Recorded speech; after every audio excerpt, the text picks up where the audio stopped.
ये बिहार एसएससी के test series में जो लाइव था 28 तारीख वाले में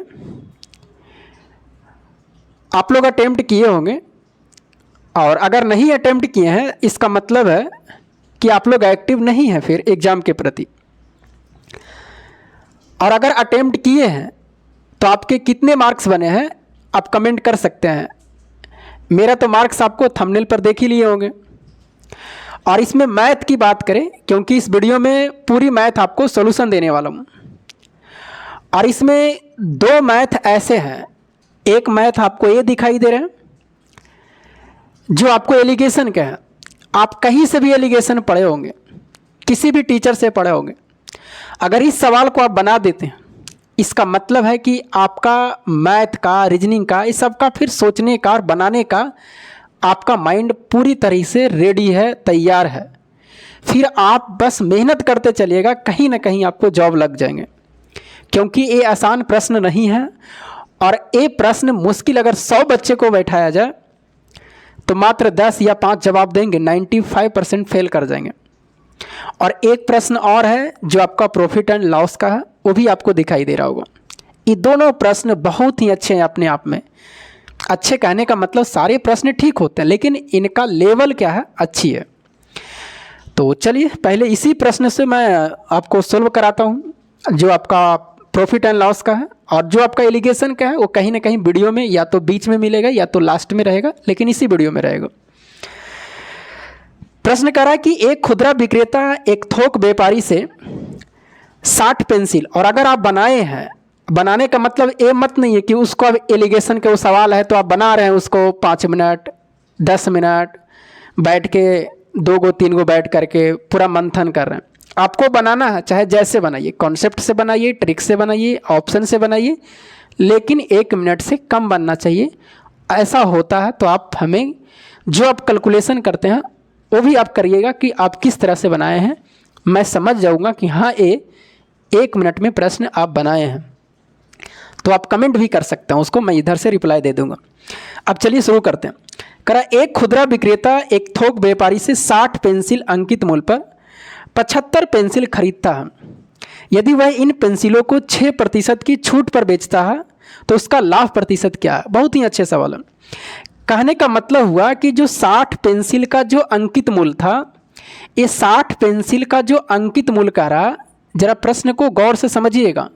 इसका जो अंकित मूल्य है 60 पेंसिल का, वो 75 पेंसिल के अंकित मूल्य के बराबर है। 75 पेंसिल है, उसको लेना चाहिए 60 पेंसिल का अंकित मूल्य, लेकिन उसने क्या किया कि 75 पेंसिल खरीद लिया उसने। इसका मतलब है जो अंकित मूल्य 60 पेंसिल का है वही अंकित मूल्य कितने पेंसिल का है, 75 पेंसिल का है। और यहाँ से हम मान लेंगे कि एक पेंसिल का जो अंकित मूल्य होंगे वो कितना रुपया होंगे, 1 रुपया होंगे, ये मान लेते हैं। तो 60 गो का 60 रुपया होंगे, लेकिन उसने 75 खरीदा है। तो यहाँ पर बताइए कितने पेंसिल है, 75 पेंसिल है, तो अंकित मूल्य कितना होंगे, इसका 75 होंगे। और कहता है 6% की छूट होगा, तो 6% की छूट के मतलब अंकित मूल्य पर देगा।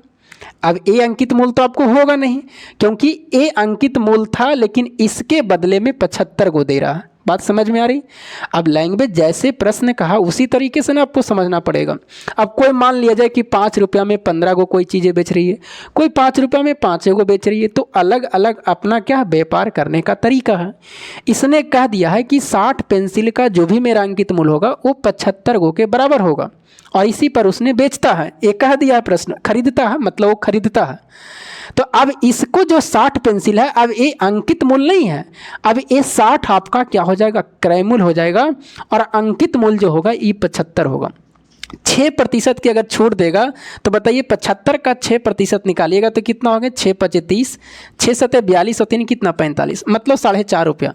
75 में से 4.5 घटाइएगा तो कितना बचेगा, 70 पॉइंट कितना बचेंगे, 5 रुपया बचेगा। इतना रुपया में उसने क्या किया, बेच दिया। ये आपका विक्रय मूल्य हो गया।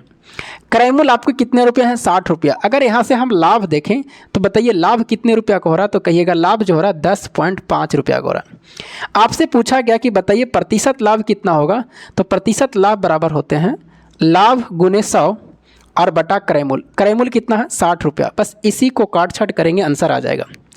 ये पॉइंट से हटा सकते हैं, नीचे 10 आ जाएंगे, 1 0 से कहाँ कट जाएगा और 1 0 से 1 कट जाएगा। 3 से काट सकते हैं, 3 दूना कितना 6 होंगे और 3 से कटेगा 35 दिया कितना होता है 105। ये 35/2 अब नहीं कटेगा, पॉइंट मिलाएंगे तो 17 पॉइंट कितना होंगे 5% का लाभ होगा, जो ऑप्शन नंबर 1 में है। अगर इस प्रश्न को आप अच्छे से पढ़ के नहीं समझिएगा तो फिर आपको बनना मुश्किल हो जाएंगे। है छोटा सा, लेकिन आप अगर समझ लेते हैं तो बिल्कुल ही आसान हो जाएंगे। ये अपने आप में अच्छे प्रश्न थे। और एक प्रश्न जो मैंने और आपको बोला एलिगेशन का, वो भी अच्छे प्रश्न है, इसी वीडियो में आपको बताएंगे हम। ये बातें आपको समझ में आया? 60 पेंसिल का जो अंकित मूल्य था, उसने क्या क्या 75 पेंसिल उसने क्या क्या खरीद लेता है इस 60 पेंसिल के अंकित मूल्य वाली, तो इसका मतलब है उसका अंकित मूल्य 75 हो गया। 6% का छूट देगा तो 70.5 रुपये में बेचेगा। क्रय मूल्य यहाँ पर 60 रुपया हो जाएगा। अब बताइए कि इसका लाभ 10.5 होगा तो प्रतिशत लाभ निकाल देंगे। यहाँ तक क्लियर होगा? अब चलिए आगे बढ़ते हैं अगले प्रश्न में। आज का प्रश्न आपको 3-4 ऐसे मिलेंगे जो अच्छे होंगे, बाकी प्रश्न में आप भी दिमाग लगा सकते हैं। चलिए आगे बढ़ें। अगला प्रश्न का रहा, अगला प्रश्न करा है ए और बी समानता √2 + 1/√2 - 1। ये भी प्रश्न बिल्कुल आसान है, आप लोग बनाए भी होंगे। √2 + 1 है और √2 माइनस कितना 1 है, बराबर दिया हुआ a + b √2। यहाँ से आपसे पूछा गया कि बताइए a और b का मान क्या होंगे। इसमें आपको क्या करना, संयुग्मी से गुना करना है। अब देखिए ऐसे प्रश्नों को आपको क्या करना, जब एग्जाम में बैठिएगा ना तो आपको फर्स्ट करना पड़ेगा।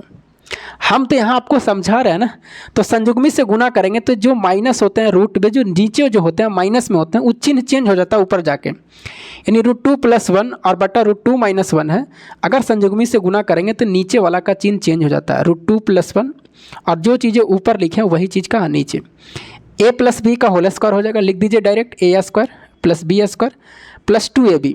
अब देखिए ये एग्जाम में हम डायरेक्ट लिख देते हैं, न इस लाइन को लिखते हैं न ये सब लिखते हैं, डायरेक्ट इस चीज़ को लिखते हैं और बटा कितना होगा a² - b² - 2 माइनस कितना होंगे 1 होंगे और बराबर में है a + b √2 है। अब यहाँ से क्या करेंगे 3 होंगे और प्लस कितना 2 √2 होंगे और बराबर a + b √2 होंगे। नीचे तो 1 बचेगा तो 1 नहीं लिखेंगे। अब यहाँ से आप इंटर में पढ़े होंगे इमेजिनरी नंबर। इमेजिनरी नंबर के मतलब होता है इसका तुलना करेंगे तो बताइए a किसके साथ में जाएगा, a का जो कनेक्शन होगा ये 3 के साथ में होगा। आई b √2 है, बताइए इसका जो कनेक्शन होगा, इसका जो जात होगा वो कौन सा होगा 2 √2 होगा। यानी अगर हम यहाँ से पूछे कि बताइए a का मान कितना है तो a का मान 3 आंसर होंगे, यही आंसर होगा। अगर हम b का पूछे तो बताइए b का जो मान होंगे b √2 है और इधर में कितना है 2 √2 है, a √2 से √2 कट जाएगा, b का मान कितना होंगे 2 होंगे, इस सवाल का आंसर होंगे। यानी a का मान 3 होगा और b का मान कितना होंगे 2, जो ऑप्शन नंबर कहाँ 3 में है। तो ये प्रश्न आसान है, ये तो सब कोई बनाए भी होंगे। देखिए जो प्रश्न आसान होता है ना, मैं आपको बता देता हूँ कि हाँ ये प्रश्न आसान है। आगे बढ़े अगला प्रश्न में, प्रश्न को लैंग्वेज को लंबा कर दिया, बाकी कुछ है नहीं प्रश्न में। 2 बर्तन हैं ए और बी में अल्कोहल और पानी का मिश्रण इस प्रकार है कि ए में 25% अल्कोहल और बी में 15% अल्कोहल है। मतलब कह रहा है कि ए में जो है 25% अल्कोहल है और बी में कहता है कि 15% अल्कोहल की मात्रा है। बर्तन ए में मिश्रण का कुछ हिस्सा बर्तन बी मिश्रण की समान मात्रा से बदल दिया जाता है। मतलब ए का जो कुछ मात्रा होता है वो बी से क्या किया जाता है, इसको बदल दिया जाता है। मिश्रण कितनी मात्रा को बदल दिया गया था यदि अंतिम मिश्रण में बर्तन में 18% अल्कोहल था। मतलब ये दोनों का अगर हेर फेर करता है तो बीच में कहता है इसका कितना प्रतिशत 18%, बीच में 18 लिखेंगे, इसका अंतर इधर कर देंगे। अब बताइए 25 में से 18 जाएगा तो यहाँ 7 बचेगा और 15 में से 8 जाएगा तो कितना बचेगा 3 बचेगा। आपसे पूछा कि बताइए अंतिम मिश्रण में 18% अल्कोहल है और आपसे सवाल क्या पूछा, सवाल पूछा बर्तन ए में मिश्रण का कुछ हिस्सा बर्तन बी से मिश्रण का समान मात्रा से बदल दिया जाता है। तो अब बताइए समान मात्रा में बदलेंगे तो बर्तन बी का, तो बी का बताइए कितना लीटर है 7 लीटर है, यही ना बी से बदलेंगे ए को। कह रहा है कि बर्तन ए में मिश्रण का कुछ हिस्सा बर्तन बी से मिश्रण की समान मात्रा, तो बर्तन बी में कितना है 7 है, इसको ए से बदलेंगे तो बताइए 7 और बताइए टोटल मिश्रण कितना हो जाएगा, तो 7 और 3 कितना 10। यही इस सवाल का क्या होंगे आंसर होंगे, जो ऑप्शन नंबर आपको कहाँ 3 में दिखाई दे रहे होंगे। ऑप्शन नंबर कहाँ 3 में दिखाई दे रहे होंगे, जो कि करेक्ट आंसर है। ये भी बहुत अच्छे सवाल थे और ये सवाल जो है ना आपको लैंग्वेज को बड़ा किया गया, लेकिन है कुछ भी नहीं। अगर आप ऐसे पढ़े होंगे तो समझ में आ रहे होंगे, लेकिन आप अगर एक समान के पढ़े होंगे तो आपको ये समझ में नहीं आएंगे कि कैसे क्या हो रहा है। एक कॉन्सेप्ट है सब, अगर जो कॉन्सेप्ट से पढ़े होंगे उसको समझ में आ रहे होंगे। अगला उम्मीदवार से प्रश्न है, चुनाव से है, और इस बार आप जान ही रहे हैं कि चुनाव में किसकी बाजी मारेगी 4 जून को पता चलेगी। अब जो भी हो, हम लोग बिहार के हैं और बिहार में अगर बीजेपी की बात किया जाए तो बीजेपी है, जहां फैक्ट्री है उसकी फ़ायदा है, जहां फैक्ट्री नहीं है वो आरजेडी और कांग्रेस के लिए फ़ायदा हम लोग के लिए है। तो इसका मतलब है बिहार में जितने भी सारे जो होंगे वो चुनाव कहाँ जाएंगे, या तो आरजेडी का या तो कांग्रेस का। मेरा एक तारीख है और आप बाकी समझ रहे होंगे कि किन की वोट देने वाले हैं। क्योंकि बताइए हम लोग ही फैक्ट्री नहीं है तो बीजेपी को देखो क्या करेंगे। फैक्ट्री रहती, सारे चीज़ व्यवस्था मिलता, रोजगार मिलता, जॉब मिलती, और जॉब देने वाले एक ही हैं, कौन सी, आरजेडी सरकार। 2 उम्मीदवारों के बीच में हुए चुनाव में एक वैध मतों का 55% मत प्राप्त हुआ। 2 उम्मीदवार था, वैध मतों का 55% प्राप्त हुआ, 10% मतों को अवैध घोषित किया गया। अवैध का मतलब देखिए, एक होता वैध मत और एक होता अवैध मत। जब भी जीत हार होती है तो वैध मतों से होती है, अवैध मतों से नहीं होती है। अवैध का मतलब होता है कि वोट सही से नहीं दिया। जैसे पहले जो वोट पड़ते थे, अब ना ईवीएम है, पहले जो था मतलब थंब मारने वाला, तो जो अनपढ़ व्यक्ति थे नहीं पता चलता था तो बीच में, मान लीजिए 2 चुनाव चिन्ह उसको बीच में मार दिया था तो वो हो जाते था, अवैध हो जाता था, ना उस पार्टी को ना इस पार्टी को, वैसे को कहते हैं अवैध मत, और उससे जीत हार नहीं होती है, उसको काउंटिंग नहीं किया जाता। कहा जितना भी वोट था, मान लेते हैं कि टोटल 100 वोट हैं, इस 100 वोट में कह रहा है टोटल जो, अगर वोट की बात करें तो टोटल जो वोट है वो 100 है, 10% अवैध घोषित हो गया, तो इसका 10% कितना होगा, 10, ये अवैध हो गया। अब बताइए यहाँ से जो वैध मत होगा वो कितना होगा, तो 100 में से 10 जाएगा 90, यही आपका क्या होंगे, वैध मत होंगे, इसी से जीत हार होगा। उसके बाद में कहा है कि एक को वैध मतों का 55%, मतलब एक व्यक्ति जो खड़ी था उसका मिलता है वैध मतों का 55%। तो बताइए दूसरे व्यक्ति को कितना मिलेगा, तो दूसरे व्यक्ति को जो मिलेगा वैध मतों की, बताइए दूसरे उम्मीदवार द्वारा प्राप्त वैध मतों की संख्या कितना, मतलब यहीं से आपसे पूछा जा रहा। तो बताइए 55 है, 100 में से अगर हम 55 घटाएंगे तो कितना बचेगा, तो 100 में से 55 जाएगा तो 45% इसका मिलेगा। किसका, 90 का 45%, वैध का, मतलब ये अवैध यहाँ से मत कर दीजिएगा कि यहाँ से तुलना किए। अब आगे चलते हैं, आगे आपसे क्या पूछा गया है, आपसे पूछा कि बताइए दूसरे उम्मीदवार को कितने वोट मिले। तो दूसरे उम्मीदवार की अगर बात हम करें तो टोटल वोटों की संख्या जो यहाँ है, टोटल वोटों की संख्या 18,000 है। कितना है, 18,000। हम लोग कहेंगे तो टोटल वोटों की संख्या कितना होंगे, 100 होंगे। कितना, 100। दूसरे उम्मीदवार को कितना मिला, तो दूसरे उम्मीदवार का वैध का 45% ना, दूसरे उम्मीदवार का कितना, वैध का 45%, मतलब 90 का कितना, 45%, तो 45 बटा कितना लिखेंगे, 100। कटता तो काट दीजिए, 2 जीरो से ही 2 जीरो कट जाएंगे, यहाँ से 1 जीरो से ही कट जाएगा, यहाँ से 1 जीरो से 1 कट जाएगा। मतलब आपको गुना करना है 18 गुने 9 गुने कितना, 45, 18 गुने 9 गुने कितना करना, 45 करना है। जो भी गुना करके 18 कितना होता है, 162, और 162 गुना कितना करना, 45 गुना करना। अब इस सवाल के जो भी आप गुना करके आंसर आएंगे, इसका आपको गुना करके आएंगे 7,290 वोट आएंगे, जो ऑप्शन नंबर कहाँ ए में दिया हुआ। तो ऐसे सवालों को आपको बनाने आना चाहिए, जो लैंग्वेज को कहता है। वैध और अवैध वोटों से आपको समझदारी रहना है, सतर्क रहना, क्योंकि बीच में घुसा देता है अवैध और वैध। तो ऐसे को लैंग्वेज को आपको समझना है। जब भी जीत हार होती है तो वैध मतों से, अवैध मतों से नहीं होती है। आगे बढ़ें, चलिए आगे बढ़ते हैं अब।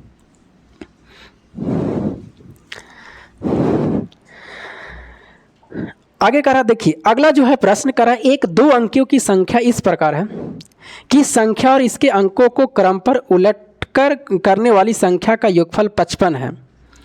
मतलब करा कि एक 2 अंकों की संख्या। अब इसमें देखिएगा, किसी भी आप टीचर से पढ़े होंगे आपको एक समान ही लेगा, कहेगा संख्या जो होंगे 10x + y, पलटने पर संख्या 10y + x, दोनों को जोड़ेगा। तो हम ऐसे नहीं करेंगे। इसमें आपको अगर कॉन्सेप्ट याद नहीं है ट्रिक वाले, तो फिर आप यही मानिएगा x और y, लेकिन मेरा ऐसा नहीं है। करा कि दोनों संख्याओं का योगफल जो है, योगफल करा वो कितना है, 55 है, और अंतर करा, अंतर जो है वो कितना है, 45 है। यही सवाल में करा। आपसे पूछा जा रहा है कि बताइए अंकों का गुणनफल क्या होंगे, ये आपसे पूछा जा रहा है। देखिए पहले हम रिसर्च करते हैं, कोई भी आप दो संख्या लीजिए, जैसा भी हम डायरेक्ट कर देंगे कि बताइए इसको हम 11 से भागा देते हैं तो 11 पचे कितना होगा 5 होंगे। ये कितना होंगे तो 9 से भागा देते हैं तो 9 पचे कितना होंगे 45 होंगे। आप कहिए सर 11 9 से भागा क्यों दिए? इसलिए दिए कि आप कोई भी दो अंकों की संख्या लीजिए, कोई भी दो अंकों की संख्या, हम एक्स वाई नहीं मान रहे हैं, कोई भी दो अंकों की संख्या लीजिए। मान लीजिए कि हम 25 लेते हैं। अब इसको बताइए पलटेंगे तो कितना होगा 52 होगा। अब यहाँ से दो कॉन्सेप्ट बनते हैं, एक हो गया इस संख्या हो गया और ये हो गया पलटने पर संख्या हो गया। यही सी कॉन्सेप्ट है, कोई भी दो अंकों की संख्या ले सकते हैं। अगर हम ये दोनों को पहले जोड़ते हैं, योग करते हैं, तो ये संख्या 11 से क्या होंगे कटेगा हमेशा। और अगर ये दोनों संख्या का आप अंतर करिएगा तो ये हमेशा 9 से क्या होंगे कट जाएंगे। देख लीजिए 5 और 2 कितना हो गया 7 और 5 और 2 कितना 7। बताइए 11 से कट रहा है कि नहीं कट रहा है? 11 7 कितना होंगे 77। और ये जो 7 आएगा भागा दे करके ई अंकों का अंतर आएगा। क्या आएगा? अंकों का अंतर आएगा। और बताइए अंकों का अंतर देख लीजिए, सॉरी अंकों का अंतर नहीं, यहाँ योग निकाल रहे हैं तो अंकों का क्या आएगा योग आएगा। तो 5 और 2 कितना 7, 5 और 2 कितना 7 हो गया। और अगर मान लिया जाए दूसरा कंडीशन है, अगर इन दोनों को घटाते हैं 52 में से 25 घटाइए तो कितना बचेगा? तो बताइए 12 में से 5 जाएगा 7 और 4 में से 2 जाएगा 2। अब इसको आप 9 से ही हमेशा कट जाएगा, 9 तो कितना होंगे 27। और ये जो 3 आएगा अंकों का अंतर आएगा हमेशा।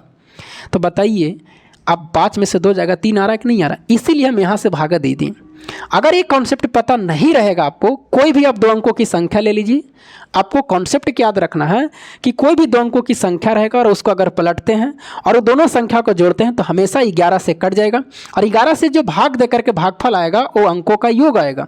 उसी तरह से अंतर करते हैं दोनों संख्या के, 9 से हमेशा कटेगा और जो भागा दे करके भागफल आएगा वो होगा अंकों का अंतर होगा। अगर ये कॉन्सेप्ट याद है तो बताइए योगफल 55 का आ रहा था, 11 से भागा देंगे तो बताइए 5 आया, ये आ गया योगफल अंकों का योगफल और ये अंकों का अंतर। अब तो बना ही सकते हैं। अब यहाँ से दो संख्या निकालेगा तो एक बड़ी संख्या होंगे एक छोटी संख्या होंगे। बड़ी संख्या निकालना दोनों के जोड़ के संख्या, मतलब अगर कोई भी इकाई का अंक दहाई का अंक जो भी निकालिए, बताइए 5 और 5 कितना होंगे 10, 2 5 10, मतलब एक अंक इसका 5 होगा। और एगो घटाएंगे तो 5 में से 5 आएगा कितना 0/2 कितना आएगा 0 आएगा। मतलब या तो दो अंकों की संख्या 0,5 होगा या तो कितना होगा 50 होगा। तो ये तो होगा नहीं क्योंकि एक अंकों की हो जाएगा, यानी संख्या कितना था अगर पूछता 50। अगर ये आप दोनों को गुना करते हैं, आपसे गुणनफल पूछा तो इसका आंसर कितना होंगे 0 होंगे, जो ऑप्शन नंबर कहाँ है 4 में दिया हुआ। बताइए कितनी आसान तरीके से मैंने बना दिया। हमें इतना झक मारने की ज़रूरत नहीं था, हमें पूरी तरीके से आपको समझाना पड़ा कि आप एक्स वाई क्यों मानते हैं। ऐसे प्रश्नों में आप कॉन्सेप्ट अगर याद नहीं रखते हैं तो फिर आपसे एक्स वाई मानना ही पड़ेंगे। आगे बढ़ जाए, चलिए आगे बढ़ते हैं।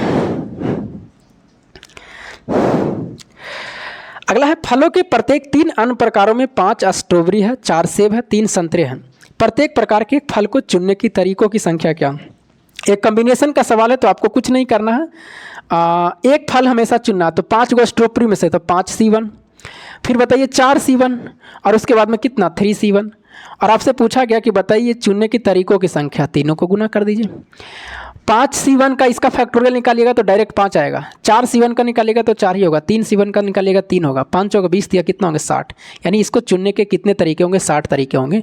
आप फैक्टोरियल का मान नहीं जानते होंगे फार्मूला, तो NCR होता है फैक्टोरियल n बटा factorial n minus r into factorial क्या होते हैं r होते हैं। इस फार्मूले को आपको क्या करना है याद रखना। चलिए आगे बढ़ें, ये बिल्कुल ही आसान सवाल था।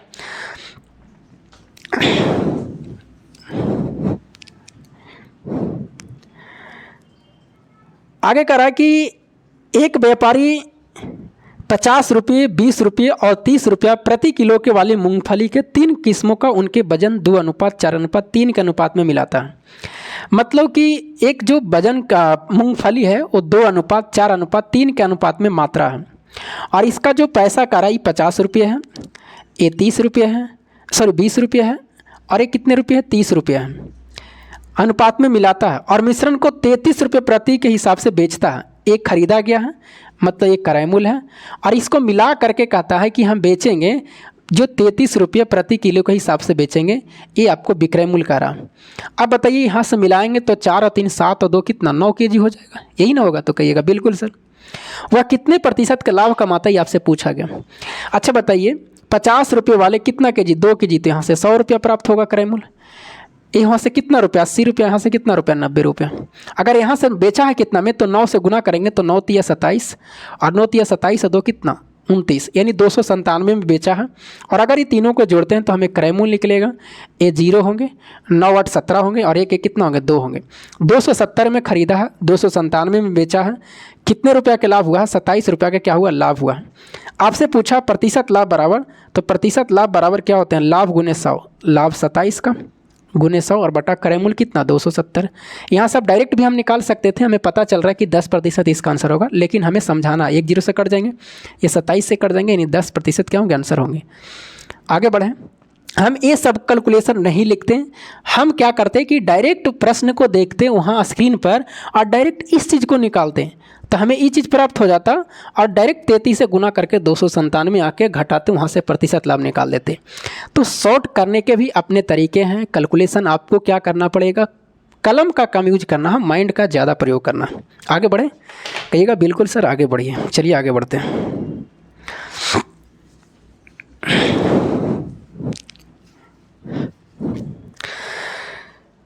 आगे कह रहा है कि आरव और दुर्गा मिलकर एक कार्य को 33 दिनों में पूरा कर सकते हैं। कह रहा है कि आरव और दुर्गा है, दो व्यक्ति है, एक आरव है और एक कौन सा दुर्गा है।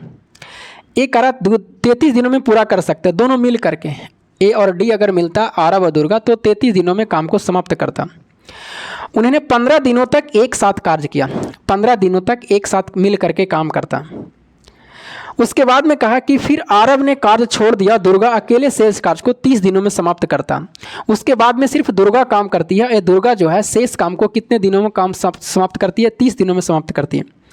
तो आरव अकेले कुछ कार्य को कितना दिनों में समाप्त करेगा ये आपसे पूछा जरा। अच्छा पहले दोनों मिल करके कितना दिन में 33 दिन में, ये दोनों मिल करके कितना दिन काम किया 15 दिन। तो बताइए यहाँ से कितना काम किया 15/33 निकाल लेते हैं, 3 × 5 = 15 और 3 से कितना 11, मतलब 5/11 काम किया है। तो शेष काम कितना बचा, तो शेष काम घटा दीजिए, 11 में से 5 जाएगा कितना बचेगा 6, मतलब टोटल काम 11 करना है जिसमें से 5 काम किया है, 6 काम बचा हुआ है। और यही 6 काम कौन किया है दुर्गा किया है। तो बताइए 6/11 काम कितने दिनों में किया 30 दिनों में, 6 × 5 = 30 और 11 × 5 कितना 55। मतलब जो दुर्वा है टोटल अगर पूछे कितने दिनों में समाप्त करेगी तो दुर्वा जो होगी टोटल 55 दिनों में समाप्त करेगी। अब इसको मिटा दें, इसको मिटा देते हैं। अब मतलब दुर्वा का यहाँ से हमें निकल गया कि दुर्वा जो है टोटल 55 दिनों में काम को समाप्त करेगी। अब आपसे पूछा जा रहा है कि बताइए अकेले आरव कितने दिनों में समाप्त करेगा, तभी दोनों को घटा दीजिए यहाँ से। तो बताइए 1/33 में से अगर हम 1/55 को घटा देते हैं तो ये किसका निकल जाएगा आरव का निकल जाएगा। 33 और 55 का एलसीएम लेंगे तो 11 × 33 और 11 × 5 कितना 55। यहाँ से 33 कट जाएगा तो 5 बचेगा, तो यहाँ 5 लिखेंगे। ये 55 कट जाएगा तो 3 बचेगा, मतलब 2/5 × 15 और 15 में से 11 से गुना करेंगे तो 165। मतलब जो आपका समय आएगा 165 कितना आएगा 2 दिन आएगा, जो आरव अकेले काम को समाप्त करेगा, जो ऑप्शन नंबर कहाँ 4 में दिया हुआ। तो ये भी सवाल आसान था, बिल्कुल ज़्यादा मुश्किल प्रश्न नहीं थे। आगे बढ़ें। देखिए जो प्रश्न आप जान रहे हैं वो आपके लिए आसान लगेंगे, लेकिन जो प्रश्न आप नहीं जान रहे हैं वो आपके लिए क्या लगेंगे थोड़ा सा डिफ़िकल्ट लगेगा। चलिए आगे बढ़ते हैं। आगे अलजेब्रा का सवाल दिया हुआ कह रहा 22 जो 22 का मान है वो 4 है, और आपसे पूछा गया 22 + 1/22 का मान क्या होगा। ये भी अच्छे प्रश्न है। सबसे पहले आपसे पूछा क्या गया 22 + 1/22। तो आपको जो मान चाहिए वो 22 + 1/22 का मान रहता, तब यहाँ से आप निकाल सकते हैं। तो निकाल देंगे हम लोग। क्या करेंगे, अगर हमें 22 - 1/22 दिया हुआ और 22 + 1/22 दिया हुआ तो हमें निकालने के लिए तरीके होते हैं 4 का स्क्वायर और प्लस कितना 4, मतलब ये 4 फार्मूले होते हैं और आप जानते होंगे ना फार्मूले। देखिए इधर लिख देते हैं, x - 1/x के बराबर अगर p है तो हमें x + 1/x निकालना है। तो क्या करेंगे, इसके लिए होते हैं फार्मूले होते हैं √p² प्लस क्या होते हैं 4 होते हैं। इस चीज़ को आपको ध्यान रखना, वही चीज़ तो लगाए हैं। 4 × 4 = 16, 4 कितना होंगे 20, या इसी को लिख सकते हैं 4 × 5 = 20, मतलब 2 रूट कितना 5। अब यहाँ से अब क्या करिए क्यू करिए, क्यू करेंगे x + 1/x का क्यू होगा, यहाँ पर 22 है तो बताइए x + 1/x मानिए। तो इसका फार्मूला क्या होता है, अगर क्यू करते हैं तो 22 + 1/22 का आपका मान निकालना है। तो इसका क्यू होता है 1 क्यू और माइनस क्या होते हैं 3a, एक मतलब 2√5 होता है। ये सब आपको शॉर्टकट आना चाहिए। अब इसका पावर 3 करेंगे तो 2 के पावर 3 8 होंगे। अब 5 के रूट 5 के पावर 3 करेंगे तो 5 रूट 5 और पनिया ठीक 40 रूट कितना होंगे 5 होंगे। 3 दूना 6 रूट 5 होंगे। अगर घटाएंगे तो कितना बचेगा 34 रूट कितना बचेगा 5। यहाँ से अभी आपका आया है 22 + 1 बटा 22 क्यू + 1 बटा 22 क्यू है। आपको निकालना 6 निकालना। अब क्या करेंगे फिर से इसका क्यू कर देंगे, नहीं सॉरी, अब फिर से इसका स्क्वायर कर देंगे क्योंकि 3 दूना 6 हो जाएंगे, स्क्वायर करेंगे। अब इसका हम लोग मान लेंगे x + 1 बटा x। तो बताइए इसका निकालने के लिए 22 के पावर 6 + 1 बटा 22 के पावर 6 इसका स्क्वायर कर रहे हैं तो फार्मूला होगा a² - 2। कितना होंगे a² - 2 मतलब 34 रूट 5 का स्क्वायर और माइनस कितना 2 करना। अब 34 को आपको 2 बार गुना करना है और 34 का 2 बार गुना 34 गुने 34 और रूट 5 का कितना होगा 5 माइनस कितना 2। अब गुना करिए, इसको गुना करिएगा तो कितना होगा, यानी जो भी इसका आएगा अब देख ले रहे हैं 5 चौके 20। हम अगर ऑप्शन से चलते हैं, अगर गुना नहीं भी करते हैं तो लास्ट में 0 आएगा, हमें 2 घटाना है तो 8 बचेगा। ऑप्शन एक ही गो में 8 है, 5 7 7 8 इस सवाल का क्या होंगे आंसर होंगे। तो आपको सवाल में हर तरीके से आपको माइंड लगाना पड़ेगा ऑप्शन से। अब इसको गुना करते बैठते 34 34 तो बताइए फिर आपको समय लगता। ऐसे 34 को गुना करने का भी ट्रिक है कि 34 का अगर गुना करते हैं तो 4 चौके कितना हो गए 16 के 6, 4 तिया 12 दूनी 24 1 25 और 3 तिया 9 2 कितना हो गया 11। मतलब 34 का स्क्वायर कितना होता है 1156। फिर 5 से गुना करके घटा देते हैं।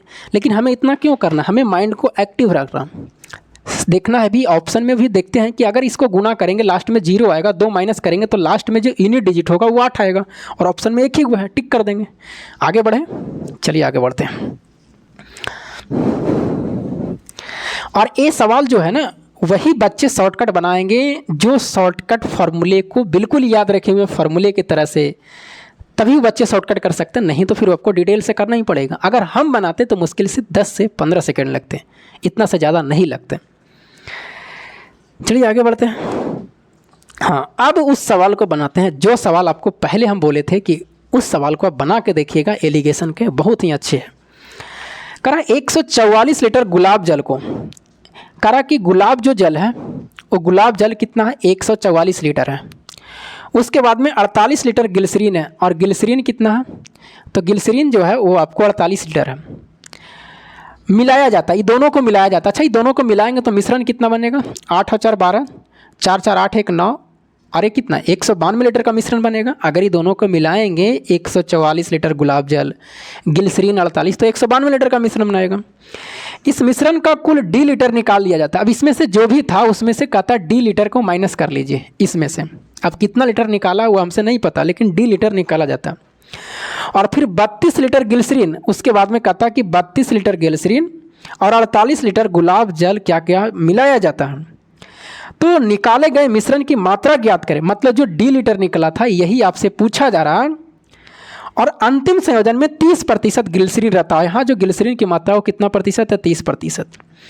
इसको बनाने के लिए हमें क्या करना, अगर आप ऑप्शन के सहारा लेते हैं तो बिल्कुल जल्दी बन जाएंगे और नहीं तो आप बनाते रह जाइए, आपका जल्दी नहीं बनेगा।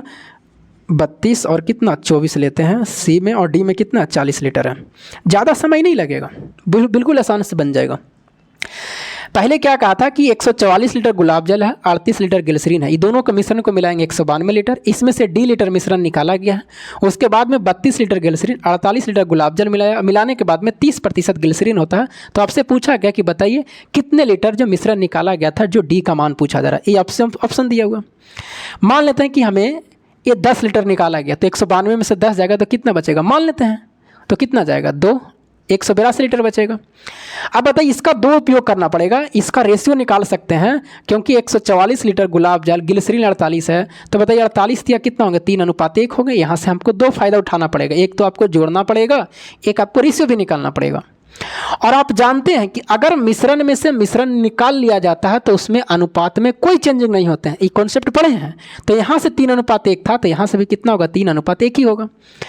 आप बताइए यहाँ से आप डी लीटर निकाल दिए हैं, मिश्रण निकाल दिए तो 3 1 4 होंगे। यहाँ से भी हम बताइए गुलाब जल और ग्लिसरीन निकाल सकते हैं कि नहीं निकाल सकते हैं, तो कहिएगा बिल्कुल। लेकिन क्या 3 1 4 से ही कटेगा, नहीं कटेगा। इसका मतलब ये ऑप्शन तो होगा ही नहीं, इसको ऐसा ही हटा दीजिए। अब अगला ऑप्शन ले लेते हैं जल्दी फटाक से, कौन सा 32। अगर हम 32 को घटाते हैं तो यहाँ 0, यहाँ 6 कितना 160, 160 में भी रेशियो वही होगा 3:1 होगा। अब यहाँ से अलग अलग करेंगे तो बताइए 160 3 1 4 लीटर टोटल है और यहाँ 160 है, अगर हम भागा देंगे तो बताइए 160 से 16 40 बार में ये 120 लीटर हो जाएगा, ये कितना 40 लीटर। अब बताइए इसमें कह रहा था कि 40 लीटर यहाँ पर ग्लिसरीन है, यहाँ पर 32 लीटर मिलाया था तो 40 और 32 कितना हो गया 72 लीटर हो गया। यही आपसे प्रतिशत पूछ रहा है कि 30% होना चाहिए, तो हम लोग निकाल देते हैं कि 72 कितना प्रतिशत है, 72/100, 72 कितना 100, और 72/100 करेंगे और टोटल जो मिश्रण था पहले वो कितना था, टोटल मिश्रण कितना था, तो टोटल मिश्रण की अगर हम बात करें तो 100 कितना 60, 160 लीटर था ना, अगर 32 लीटर हम निकाल देते हैं तो 160 लीटर और मिलाएं 48 लीटर और 32 लीटर तो कितना था 48 और 32 कितना हो गया 80 हो गया, और 160 80 जोड़ देंगे तो कितना 240 होगा। 10 से 10 24 या 72, बताइए 30% आ रहा है कि नहीं आ रहा है, इसका मतलब ऑप्शन कौन सही है 20 सही है। अगर आप डिटेल से बनाइएगा, आप कितना बनाते रह जाइए, ऑप्शन नहीं बनेगा, बनवा भी करेगा तो बहुत ही लंबा जाएगा। अगर आप ऑप्शन नहीं लगाइएगा, ऑप्शन लगाते हैं तो बिल्कुल आसान बन जाएंगे, क्योंकि हमें समझाने में टाइम लगते हैं। यहाँ से आपको समझ में नहीं आया होगा, पहले क्या करें, एक कॉन्सेप्ट आपको ध्यान में रखना है कि मिश्रण में से मिश्रण निकाला जाता है तो अनुपात नहीं बदलता है। तो यहाँ से दो फायदा, एक रेशियो निकालेंगे, टोटल मिश्रण निकालें। अब हमें पता चल गया कि मान लीजिए कि 32 लीटर निकाले थे यहाँ से तो 160 बचा, इसमें भी अनुपात वही होगा। अब यहाँ से गुलाब और ग्लिसरीन अलग अलग कर लिए तो 120 और 40 हो गया, ये 32 मिलाया था तो 72 हो गया। ये लास्ट में कहा हमें 30% है, सवाल में कह दिया तो हम लोग निकाल लेते हैं कि 72 × 100% निकालने के लिए टोटल मिश्रण कितना है, तो 160 बचा, फिर 32 ही मिलाया 48 ही मिलाएं, तो ये दोनों को मिलाएंगे ना, तो मिलाएंगे तो कितना हो गया 48 32 80, और इसमें जोड़ देंगे तो 240, यहाँ से प्रतिशत निकालें 30% है, बिल्कुल सही है, इसका मतलब बी ऑप्शन क्या सही है। चलिए अब आगे बढ़ते हैं। ये बहुत ही अच्छे सवाल था, इसको जो भी बनाया होगा ना, इसका मतलब है उसकी मैथ की तैयारी अच्छी है, और मैथ अच्छा है तो रीजनिंग भी अच्छा हुआ। ये सबको ये सवाल नहीं बना सकते। एक आदमी स्थिर जल में 10 किलोमीटर प्रति घंटा की गति से नाव चला सकता है, मतलब कि 10 किलोमीटर प्रति घंटा की गति से नाव चला सकता है, मतलब नाव की चाल कितना है 10 किलोमीटर प्रति घंटा, और नदी 4.5 किलोमीटर प्रति घंटा की गति से चल रही है, मतलब धारा की गति कितना है, तो धारा की गति 4.5 किलोमीटर प्रति घंटा, मतलब जो पानी बह रहा उस एक स्थान तक नाव से जाने में और प्रारंभिक बिंदु पर वापस आने में 2 घंटे लगते हैं, तो वह स्थान की दूरी कितना है, दशमलव के 2 स्थान तक बताना। अब यहाँ से पहले हम लोग क्या निकालेंगे, औसत चाल निकालेंगे। औसत चाल बराबर फार्मूला होते हैं, औसत चाल बराबर 2 गुने चालों का गुणनफल, 2 गुने चालों का गुणनफल बटा क्या होते हैं, चालों का योग होते हैं। इस फॉर्मूले का आपको क्या करना है, याद रखना। और ये कब लगाना है, जब दूरी बराबर हो गया, दूरी तो बराबर है, मान लेते हैं कि ये नदी है तो यहाँ से गया होगा और यहाँ से वापस लौटा होगा, तो उसे कितने घंटे का 2 घंटे का समय लगा, तो बताइए दूरी तो दोनों जगह बराबर है। अब यहाँ पर आपको ध्यान रखना है कि चालों का गुणनफल इसको मत कर देना है, ये आपको बताइए जो नाव और धारा से है, इसका मतलब है कि अगर गया होगा धारा के दिशा में तो आया होगा धारा के विपरीत में, क्योंकि यहाँ चाल चेंजिंग होते हैं। अगर आप इससे बनाइएगा तो आंसर ही नहीं आएंगे। अब बताइए 2 गुना चालों का गुणनफल जो करेंगे, हम मान लेते हैं कि पहले धारा के दिशा में जा रहा है, तो बताइए धारा का दिशा में जुटेगा तो 10 और 4 14 पॉइंट कितना होगा 5 होगा, और आएंगे विपरीत में तो बताइए दोनों से घटेगा, तो 10 में से 4.5 घटाएंगे तो कितना बचेगा 5.5 बचेगा। अभी चालों का योग कर देंगे तो 14 और 1 15 5 कितना 20 होगा, यही ना होगा, कहिएगा बिल्कुल सर। ये पॉइंट हटाएंगे तो नीचे 100 आएगा, कटता है तो काट भी सकते हैं, कितना से कटेगा ये 2 दहा के 20 कट जाएगा। अब मत काटिए, अब क्या करिए नीचे 0 रह दीजिए, अगर आप काटते हैं तो फिर आपको फिर पूरी नहीं कटेगा, ऊपर में गुना करिए 145 गुने कितना 55, और नीचे कितने 0 हैं 1 पर 3 0, क्योंकि भागा देने में आसान हो गई। अगर आप इसको गुना करिएगा तो आपको गुना करने पर कितना आएंगे 145 में आप 55 से गुना करिएगा। और ध्यान रखिए यहाँ पर ये जो दूरी आएगा ना, ये जो दूरी आएगा, अभी ये औसत चाल आया, औसत चाल आया, अब आपको दूरी निकाल देते हैं, यहीं से 2 घंटा से गुना कर देंगे तो औसत चाल बराबर दूरी बराबर चाल गुने समय हो गया। अब इसको कैलकुलेशन करके जो भी आए, ये औसत चाल हो गया, 2 से गुना करेंगे तो ये दूरी निकल जाएगा, लेकिन एक गया भी और आया भी तो हमें 2 से क्या करना पड़ेगा डिवाइड करना पड़ेगा, तो एगो दूरी निकलेगा। तो बताइए अब इसके भागा दीजिए या ना दीजिए, भाग तो एक ही चीज़ ना होंगे, अगर इसे भागा देते हैं तो ठीक है, नहीं देते तो फिर तो कट ही जाएगा ही, लेकिन आपको करना तो पड़ेगा। अब इसको आपको गुना करके जो भी आपको आंसर आएंगे इसमें ऑप्शन जो आएंगे 7 पॉइंट कितना आएंगे 98 आएंगे, किलोमीटर आंसर होंगे, जो ऑप्शन नंबर का 3 में है। आप कैलकुलेशन करके देखिएगा, यही आंसर आएंगे, इससे ज़्यादा नहीं आएंगे।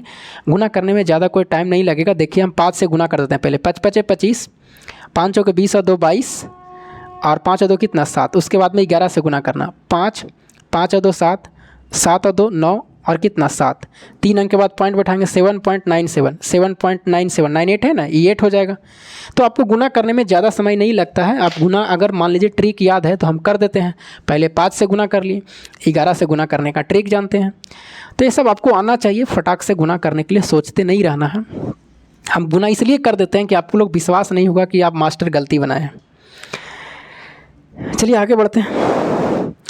आगे कह रहा है एक कांच के जार में 6 सफ़ेद, 8 काले, 4 लाल और 3 नीले कंचे हैं। यदि जार से एक कांच यादृच्छिक रूप से निकाला जाता है तो इसके काले या नीले रंग होने की परिकता क्या है? ये बिल्कुल बन जाएंगे।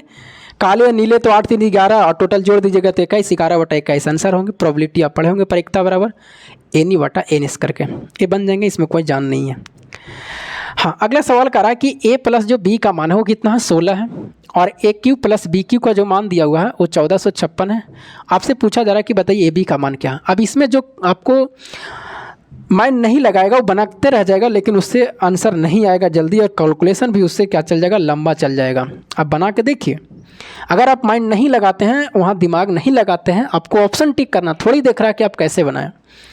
हमें यहाँ पता चल गया, जैसे ही देखें कि a प्लस b का मान 16 है तो हमें फटाक से माइंड काम कर रहा है, और दोनों का गुणनफल पूछा, ऑप्शन में वही दिया हुआ है, तो हमें डायरेक्ट यहाँ पर हिट माइंड चल गया कि जो 55 अगर हम लेते हैं तो 11 5 55 होता है, और 11 5 कितना 16, और इसको क्यू भी करेंगे तो ये आ जाएगा, क्यू भी करेंगे तो ये आ जाएगा। इसका मतलब है ऑप्शन कौन सही है? डी सही है।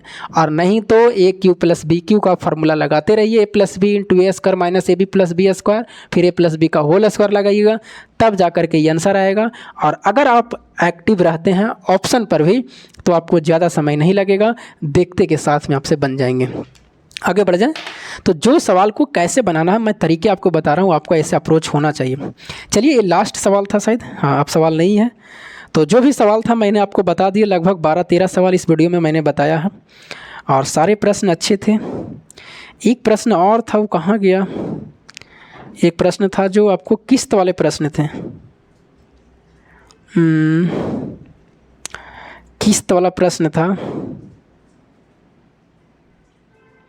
इसमें नहीं आया है। अगर मान लीजिए वो किस्त वाला प्रश्न अगर हम अगले वाले वीडियो में दे भी सकते हैं, अगर नहीं तो इसमें हम दे देंगे, उस बना करके आप कमेंट भी कर सकते हैं। किस्त वाला प्रश्न अच्छा था, शायद इसमें नहीं आया, इस मोबाइल में जो सेंड किए इसमें नहीं आया, तो इसके वीडियो में हम लास्ट वाला में अभी किस्त वाला प्रश्न इसमें दे देंगे।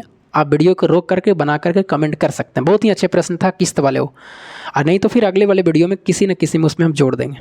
फिर मिलेंगे आपको अगले वीडियो में, तब तक के लिए जय हिंद। अच्छा लगता है तो वीडियो को लाइक कर दीजिएगा, शेयर कर दीजिएगा, सब्सक्राइब जो भी करना करिएगा। दोस्तों के साथ में जहाँ ग्रुप वगैरह पढ़ने का वहाँ सेंड कर सकते हैं।